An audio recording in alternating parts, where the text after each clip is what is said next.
Nombre 14, et on va lire du verset 1 au verset 4, une petite lecture. Toute l'assemblée éleva la voix et poussa des cris, et le peuple pleura pendant la nuit. Tous les enfants d'Israël murmurèrent contre Moïse et Aaron, et toute l'assemblée leur dit : « Que ne sommes-nous morts dans le pays d'Égypte, ou que ne sommes-nous morts dans ce désert ? Pourquoi l'Éternel nous fait-il aller dans ce pays où nous tomberons par l'épée, où nos femmes et nos petits-enfants deviendront une proie ? Ne vaut-il pas mieux pour nous de retourner en Égypte ? » Et ils se dirent l'un à l'autre : « Nommons un chef et retournons en Égypte. » Ce texte intervient à la suite de l'épisode des 12 espions. Donc Dieu a conduit Moïse jusqu'à l'entrée du pays, le futur pays, la terre promise, pays qui appartient aux Cananéens. Et Moïse a envoyé 12 espions pour explorer ce pays. Les 12 espions sont revenus, ils ont fait leur rapport, et tous, à l'exception de 2, Caleb et Josué, ont mis en valeur l'opposition insurmontable des Cananéens. C'était un pays où coule le lait et le miel, mais les Cananéens ont des cités fortifiées, il y a même des géants, on n'y arrivera jamais. Et donc ils ont découragé le peuple. Ils étaient 10, ils ont découragé 2 millions, à peu près 2 millions de personnes. Alors il n'en fallait pas plus pour déclencher une vague de murmures contre Moïse et Aaron, qui au passage devaient commencer à en avoir l'habitude, parce que ce n'est pas la première fois que ce peuple murmurait. Et le problème, c'est que murmurer contre les émissaires de Dieu revient à murmurer contre Dieu. Donc voilà, c'est assez incroyable parce qu'on a un peuple, et encore je dis un peuple, mais c'était des esclaves que Dieu a sortis de l'Égypte de 400 ans de captivité pour en faire son peuple. C'est-à-dire qu'ils étaient rien, quand je dis rien, c'est même moins que rien, ils étaient même traités comme des objets. Et Dieu en a fait son peuple, le peuple élu. Et eux, ils veulent retourner en Égypte, le pays de leur captivité. Alors, comme je l'ai dit, ils n'en étaient pas à leur coup d'essai, et ils ont commencé à murmurer dès leur sortie d'Égypte. Souvenez-vous, devant la traversée de la mer Rouge. Alors, avant de la traverser, ils ont dit « Oui, c'est pas possible, ça y est, l'armée du Pharaon va venir. » Et Dieu a ouvert la voie. Mais ça a continué. Il y a eu Mara, il y a eu quand ils avaient soif, il y a eu la manne, il y a eu l'écaille, il y a eu la terre promise du coup, etc., etc. Et ça a continué dans à peu près quasiment tout l'Ancien Testament. Et ces murmures, à force, en sont arrivés à exaspérer Dieu. Nombre 14, verset 27, je lis « Jusqu'à quand, c'est Dieu qui parle, jusqu'à quand laisserai-je cette méchante assemblée murmurer contre moi ? J'ai entendu les murmures des enfants d'Israël qui murmuraient contre moi. » Et ils ont subi plusieurs fois le courroux du Seigneur. Nombre 11, le peuple murmura et cela déplut aux oreilles de l'Éternel. Lorsque l'Éternel l'entendit, sa colère s'enflamma, le feu de l'Éternel s'alluma parmi eux et dévora l'extrémité du camp. Alors comment ça se fait que ce peuple de Dieu, qui pourtant était guidé tous les jours par une nuée, visible de jour comme de nuit, qui tous les matins avait de quoi manger une nourriture qui tombait du ciel, la manne, qui buvait à un rocher qui les suivait dans le désert, on est arrivé à murmurer contre Dieu. Quand on voit, c'est des miracles, et alors là, ce n'est pas des petits miracles, c'est quand même des miracles qui vivent et qui voient tous les jours. Et ils en arrivent à murmurer contre Dieu. Et ils ont oublié que sans lui, ils n'auraient jamais vécu 40 ans dans le désert. La faim, la soif, les serpents, les tribus hostiles auraient sûrement eu raison d'eux. Et donc, au lieu de remercier le Seigneur et de lui faire confiance, ils ont regardé à eux, à leur propre intérêt, et ils ont murmuré. Voilà, on a planté le décor sur les murmures dans la Bible, au niveau d'Israël, du peuple d'Israël. Donc c'est quoi murmurer? Le dictionnaire dit que murmurer, c'est émettre une plainte et une protestation sourde. Alors les objets, ça compte pas. Hein. Ça, quand on murmure contre les objets, ça s'appelle de la maîtrise de soi. C'est pas le thème d'aujourd'hui. Murmurer, c'est un état de cœur. Il y a une autre définition, quand on regarde dans la Bible, à murmurer, et on prend la traduction en hébreu, le mot hébreu, c'est loun, ou l'aune. Moi, je ne suis pas hébreu, donc forcément je le prononce mal. La traduction, c'est « s'arrêter, passer la nuit ». C'est intéressant parce qu'en fait, les plaintes et les protestations du peuple d'Israël, ça lui a valu un arrêt dans le désert. C'est-à-dire que le projet de Dieu, c'était que le peuple d'Israël entre sur la terre promise, dans le pays de Canaan. Ils ont envoyé leurs espions, ils ont murmuré, et ça leur a valu quoi? Ça leur a valu qu'aucun de cette génération ne rentrerait dans ce pays, et ce serait la génération suivante qui rentrerait, et qu'ils ont erré pendant 40 ans dans le désert.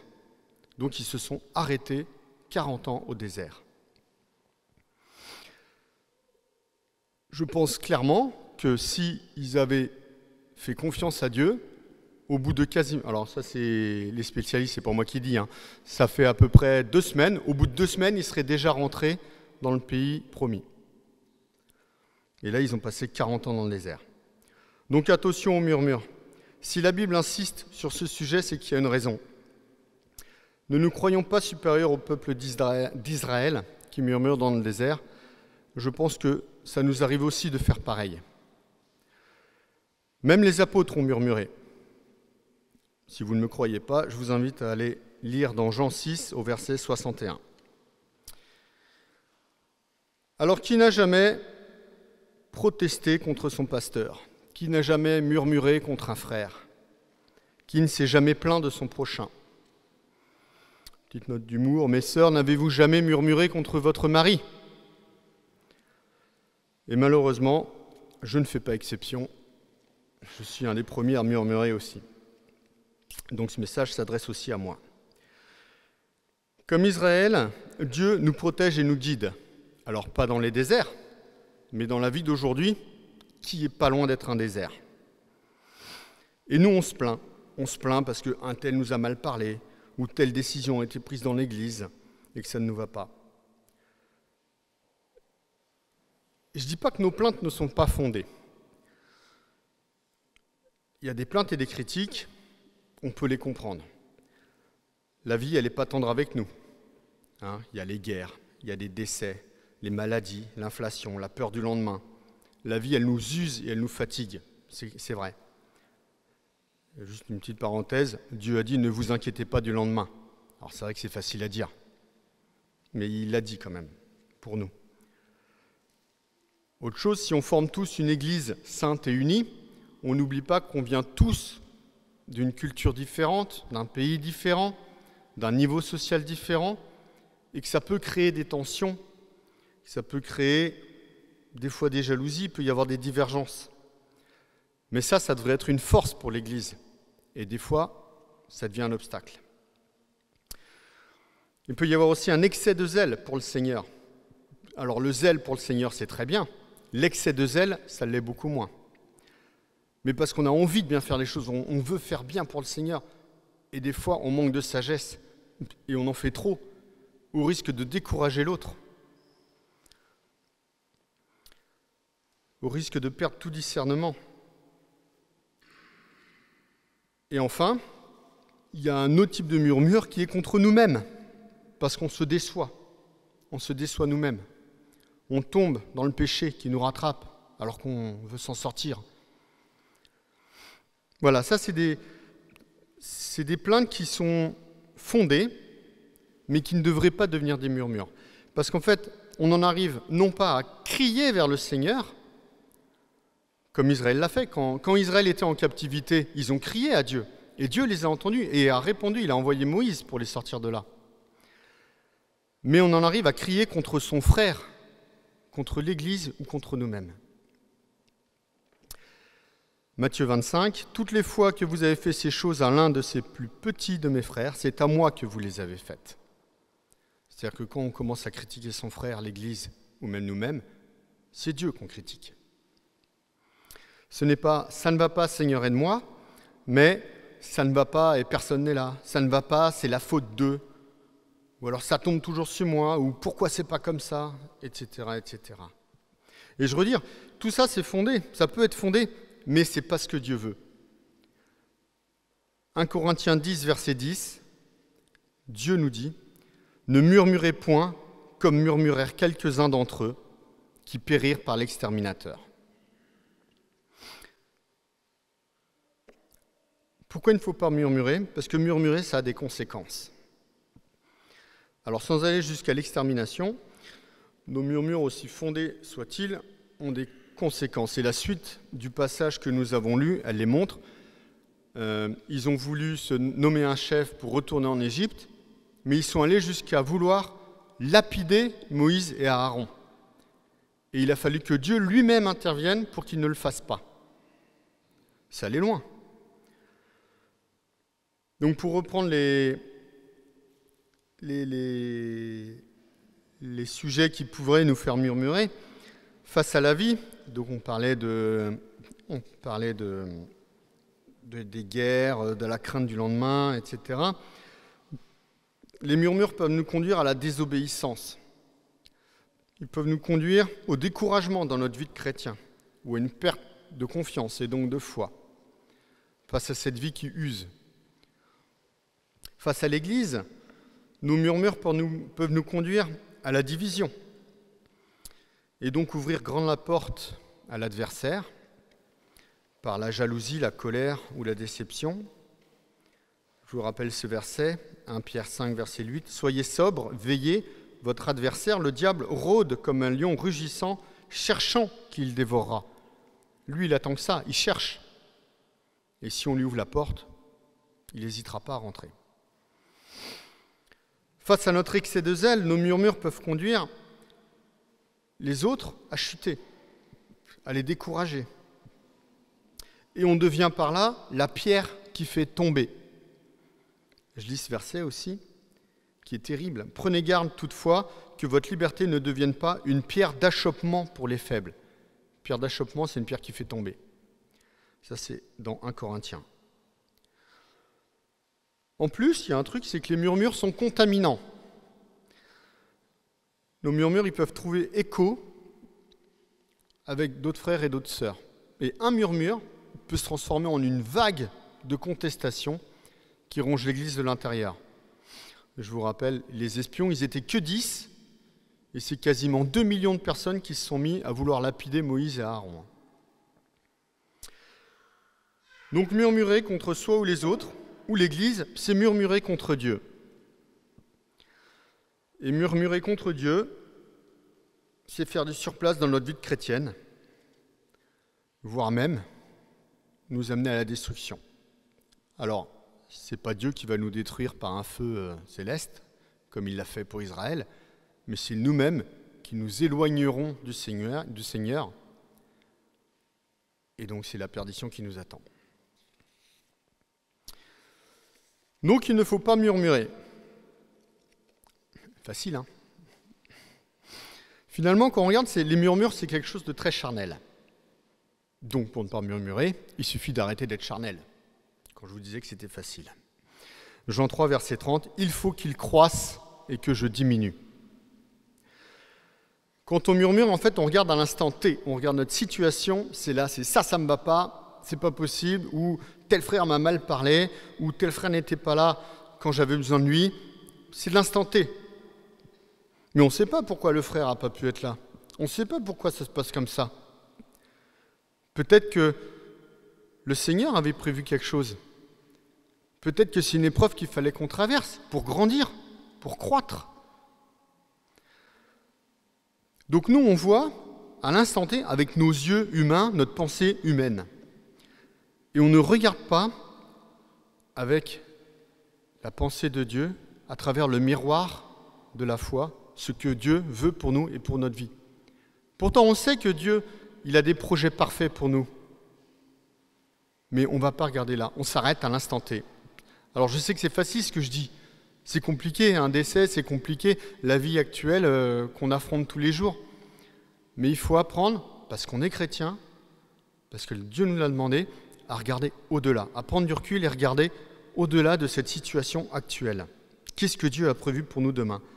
Il faut donc diminuer, ne plus voir avec nos yeux à nous, mais laisser la place à Dieu et lui faire confiance. C'est pas facile car, il l'a dit, étroit est la porte et resserré le chemin qui nous conduit à lui. Ça c'est dans Matthieu 7. Mais je vous rappelle que c'est le chemin qu'on a choisi à travers notre baptême. C'est un pas de la foi qu'il faut faire.